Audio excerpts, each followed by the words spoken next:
want to give a huge big thank you to Holly for sponsoring me in my virtual walk for lupus. I'm now at $661 for Lupus Ontario.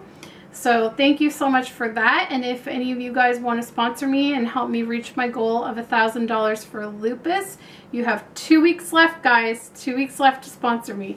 So all those links will be down in the description below. Hi guys. So today I'm going to be doing a newer version of one of my older videos. This is a video that I did way back in 2010, shortly after I was diagnosed with lupus, and it was when I was doing my vlogs on my health journey with lupus. Someone recently saw this video on my channel and requested that I redo it and repost it today because it is the summer, and one of the things that comes out in the summertime at fairs, at amusement parks, and things like that is black henna.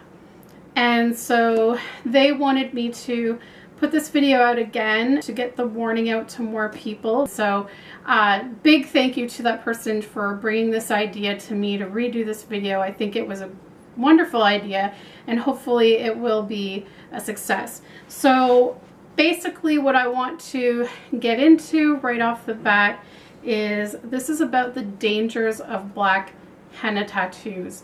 And honest to goodness, I never really thought there was any danger to black henna. In the summer of 2002, I was at the Canadian National Exhibition with my mom and saw the booths there to get black henna. Now they had the black henna, and then they had your regular henna, which is like the brown red henna. I pretty much thought they were all the same thing, just different colors. And I was like, hey, what the heck? I'm gonna get myself a temporary tattoo. To me, I thought the black color looked more realistic, so that's what I went for. And I will say, if I could redo that day over, I would never have gotten that tattoo because I really do believe it set off all of my health problems. I really do believe it, and I'm going to explain to you why I think that. It hasn't been proven, but just from what I have learned and researched on black henna, I really do believe that if I hadn't got that tattoo, I may very well be my old healthy self to this day. I mean, I don't know for sure, but that's what I feel. So basically what happened is I got this black henna tattoo, and the way that it works is they apply this black dye onto your skin in whatever design you want, and you are to leave it on your skin for a whole hour. Then you peel it off, and it has stained your skin and to look like a real tattoo. So I did that. I was like, wow, this looks so cool. I got an A with like angel wings. And it was literally like, I mean, it was a small little thing just like that on my arm. And about a week after I got it, it started to itch. And I looked at it, and the whole outline of the tattoo in the exact design that was on it was full of little bumps, all in the shape of the tattoo. Very red, bumpy, itchy, almost like a pimply rash. And I was like, what in the world is going on? So my mother and I got on the internet and started researching black henna because we wanted to see what was in it that I might, because we figured obviously I'm having an allergic reaction, what's in it that I could be allergic to, because up until that point the only thing I knew I was allergic to was penicillins, clindamycin, those kind of medications, and I was also allergic to benzoyl peroxide. So we were wondering if maybe there was something in the benzoyl peroxide family that was in there. We just wanted to know.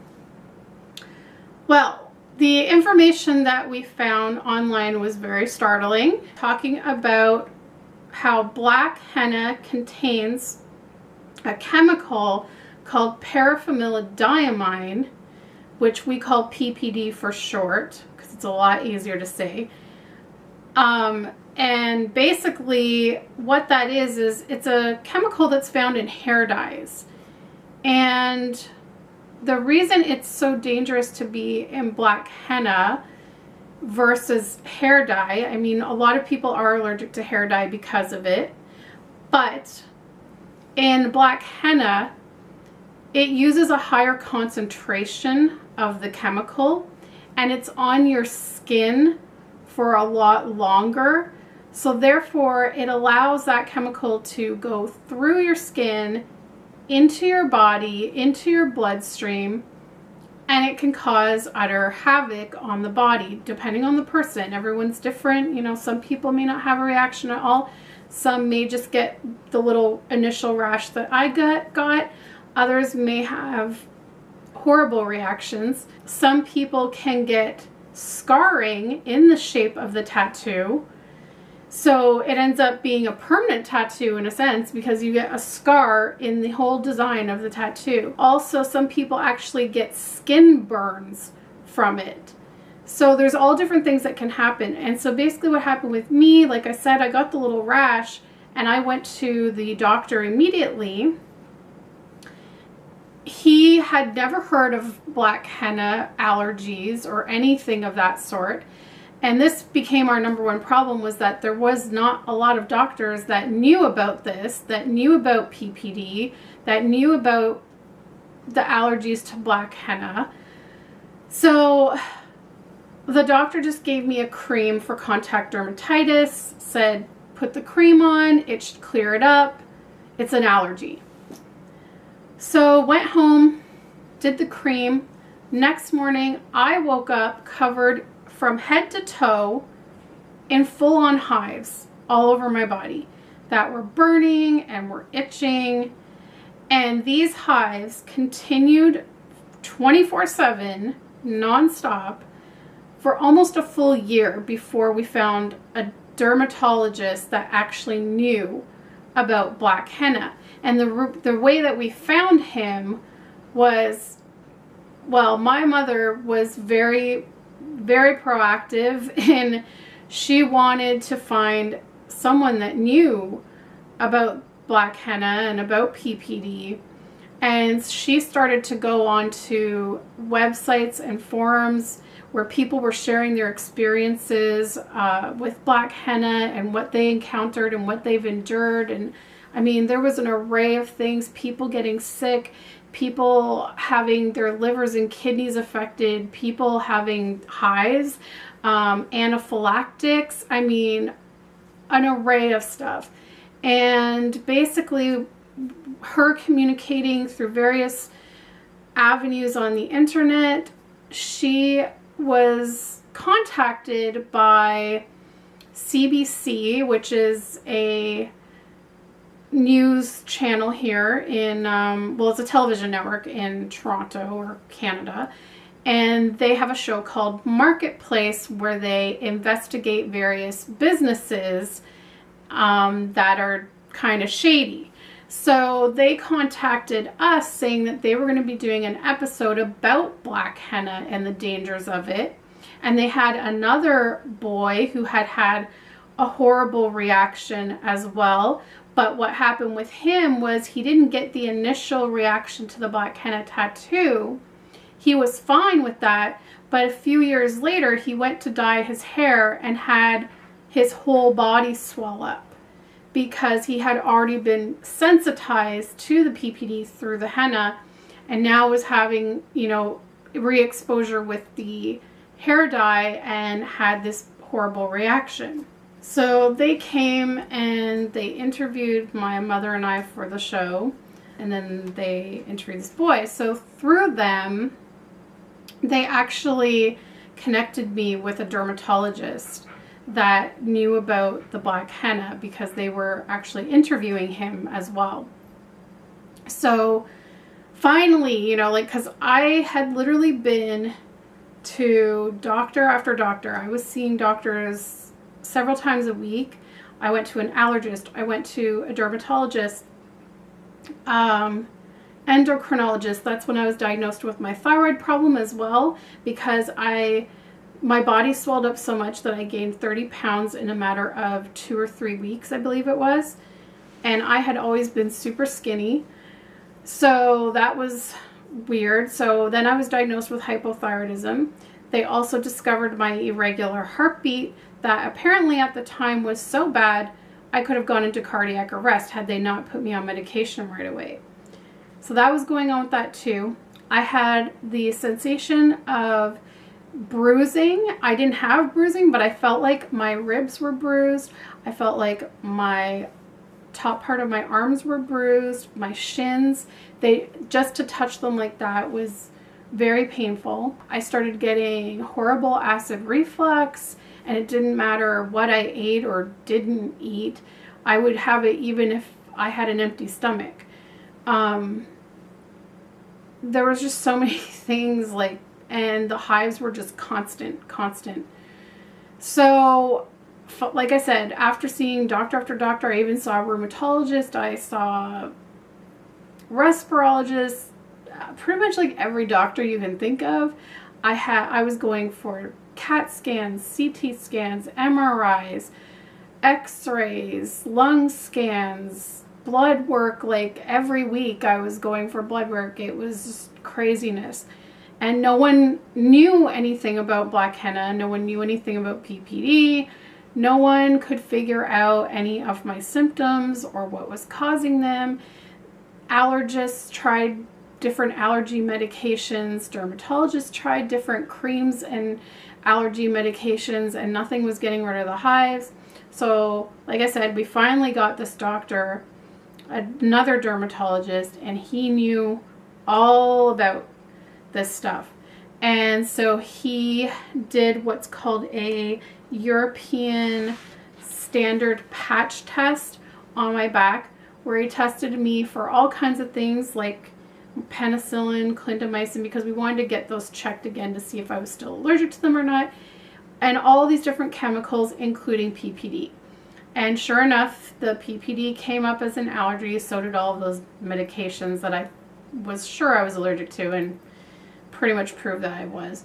But yeah, so basically this doctor, he had to put me on a cocktail of medications, and eventually they got rid of my hives. But he couldn't say what the actual cause was. He couldn't figure it out. He just called them chronic hives, maybe something autoimmune, maybe related to the henna. He wasn't really sure, but he said he's seen lots of crazy reactions to it, so he wouldn't be surprised. But he managed to get rid of them, thankfully. Thank God for him, because I was miserable and I wanted to rip my skin off. I was so itchy all the time. So he basically, he gave us lots of great information on it. And so that was that. So that was my whole experience with that. And then once my hives were put under control and had disappeared, I just had to monitor my thyroid and heart condition, and I was fine over the years until I had my next flare-up in 2009, and then 2010 I was diagnosed with lupus. So basically what I want is to share with you some information that I learned about black henna and why it's so dangerous during all of this. Throughout my whole research process, this is what I found out. This is a brochure that I made up because when I worked in the daycares, I gave this out to parents every summer because I felt it was very important for them to avoid letting their children get this because it's just too big of a risk. So I don't know how well you'll be able to see, but I have these pictures on here, and this is a person with the black henna tattoo, and this is someone that has the scarring from the black henna tattoo. And maybe when I edit this I can actually just put the pictures up, it'll be clearer. And I have a picture of me with my swollen face and my swollen feet with the hives on them. But this is basically, I'm just going to read from the brochure because it's just good facts. So henna is not black. It's supposed to be brown and red if it's all natural. So black henna is basically made with black hair dye that contains a high concentration of paraphenyldiamine, PPD. This can cause blistering, open sores, scarring, and lifelong health problems. Black hair dye should never be put right onto your skin and left there for an hour. It can seriously injure people. PPD is a strong sensitizer, transdermal toxin, and potential carcinogen. Real natural henna is never black, it is brown. Why is PPD dangerous?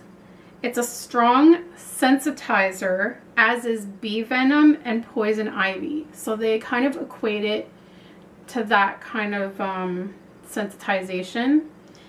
If you become sensitized to PPD, that allergy will never go away, and you might become cross-sensitized with other related things. So that means that other similar things may set off an allergic reaction and make you sick. Hair dye, sunblock, cosmetics, even black clothing may cause an outbreak of itching or hives. PPD is also known to be a carcinogen and transdermal toxin, which means that it penetrates your skin and then travels through your bloodstream and causes damage. It's associated with bladder cancer, asthma, many other health problems. It's a known trigger to lupus. It's a known trigger of lupus in those that carry the gene. And I'll tell you how I learned about that in a minute because it's in this book here called the Lupus Book, but we'll get back to that in a sec. So it says, if your black henna tattoo starts to itch and blister, go to the doctor right away. Some people have no reaction. Some get itching, others get blistering, some get very sick. Most doctors are not aware of black henna. Tell them, basically what you need to tell your doctor is someone painted hair dye on your skin, and they'll probably understand that a lot better. Once you have a reaction, you are sensitized and you must avoid many other things. If you don't avoid them, you may endanger your life. And if your doctor doesn't know about this, go to an allergist or a dermatologist and tell them that you are sensitized to PPD. So here's some quick facts about black henna. 6 out of 10 people have some sort of reaction to it. Sources say putting black henna on your skin is like putting gasoline on a baby's face. Natural henna, brown or red, temporary tattoos that are put on with water, body paint, or airbrushing, those are safe.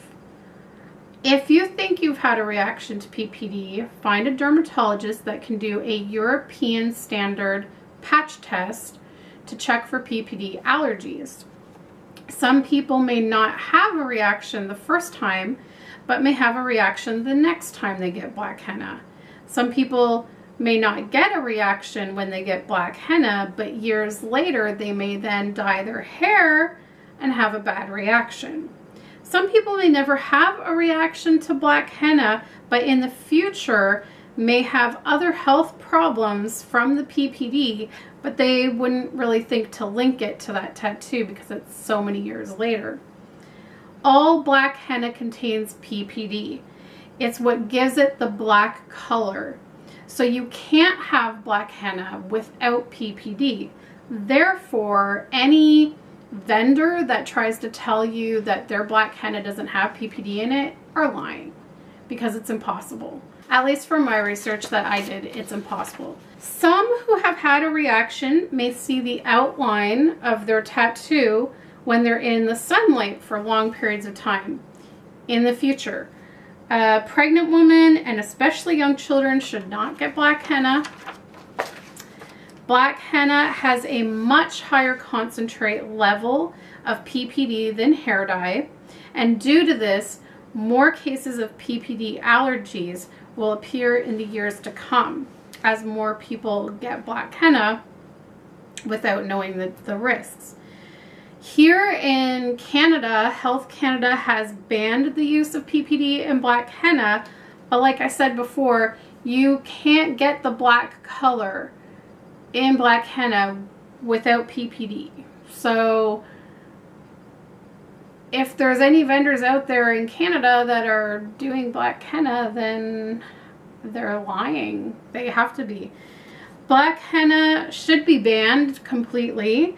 It's not worth the risk involved in getting it done on yourself.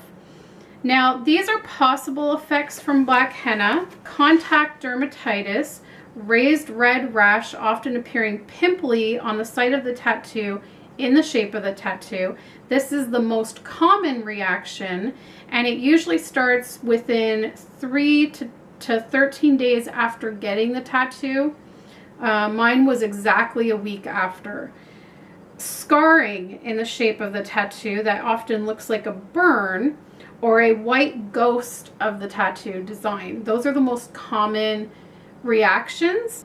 And then here are some other effects that are rare, but they have been reported: vomiting, nausea, convulsions, chronic hives, muscle pain, like what I was getting where it hurts to touch certain parts of the body, swelling of the body, face, and eyes, chest pain, heart palpitations, lung problems, anaphylactic shock in extremely rare cases, kidney and liver problems, sensitivity to sunlight, sensitivity to many other substances, and the final thing that it brings me to is lupus. So after I was diagnosed with lupus, I bought the lupus book to learn all I could about this disease. And as I was reading through what causes lupus, of course, they don't really have much knowledge of specific causes of lupus, but they have, they've figured out that for a lot of people, there's a genetic component, that a lot of people may carry a lupus gene that may lay dormant their whole life and never cause them problems, and other people may be carrying that gene and something triggers it and sets it off, be it environmental things or stress or hormones, or there's like so many different things that can trigger it, and everyone is different. So as I was reading through the section about environmental triggers, I could not believe when I read this. Hair coloring solutions containing aromatic amines, specifically paraphenyldiamine, which is PPD, can reproduce features of autoimmune disease in experimental animals. So it says several large-scale epidemiologic surveys conducted to determine whether these aromatic amines induce lupus or cancer have yielded conflicting results. But I could not help but paraphenyldiamine is mentioned right here in the lupus book as being a possible environmental trigger in someone that has the lupus gene. So with my whole experience and whack load of health issues that I've had since getting this black henna tattoo, it's very hard for me to ignore and say, oh, it wasn't the black henna. Like, there's so many things that point to it, and so much that I researched, and so many stories that I read of other people that had horrible reactions after getting a black henna tattoo, that in my opinion, it's very important information to know that if you happen to be someone that may be carrying that lupus gene that may be laying dormant, and then this paraphenyldiamine could totally trigger that into gear, and then that's it, you're sick. So that's all the information I have to share. Like I said, this was in the lupus book by Daniel Wallace, MD, and this brochure that I made up just contains a whole bunch of facts and information that I found on the internet when my mother and I were doing our research, and also things that we learned from the dermatologist who treated my hives and knew about PPD, and also things that we learned from Marketplace, from being on Marketplace. So yes, guys, so please, honestly, guys, it is not worth it. To me, it is just not worth the risk. If you really want a temporary tattoo, just get like airbrushing or painted on, or just get the regular natural brown or red henna, because those are made from plants, so they are completely safe. But stay clear of the black henna. Do not let your children get it, because you just don't know how you're going to react. And to me, it's just not worth the risk. With all of the crap that I have gone through since 2002 with my health, like, to think that maybe, just maybe, if I had not gotten that tattoo, that temporary tattoo, that I would be a healthy person. Because I was completely 100% healthy before I got it. I never had any health issues other than that little year or two of juvenile arthritis in high school. I was completely healthy. I rarely got colds. I rarely got flus. I was healthy, energetic. I danced every day at school. I sang. I acted. I was very active. Skinny. Like, my health was fine until I got that tattoo, and then everything went to shit, literally. So anyways, guys, I hope you found this video informative, and hopefully it will reach some more people. When you go to fairs and carnivals and amusement parks, stay away from the black henna, guys. Trust me, it is not worth it. I want to thank again whoever it was that requested this video to be redone. I think it was a great idea. Hopefully this is a lot better than my first one. Definitely the camera quality should be better. So anyways, guys, thanks so much for watching. Hope you enjoyed it. Be sure to click the thumbs up button if you enjoyed this video, and don't forget to click on the big red subscribe button so you don't miss any of my videos. Thanks, guys. Bye.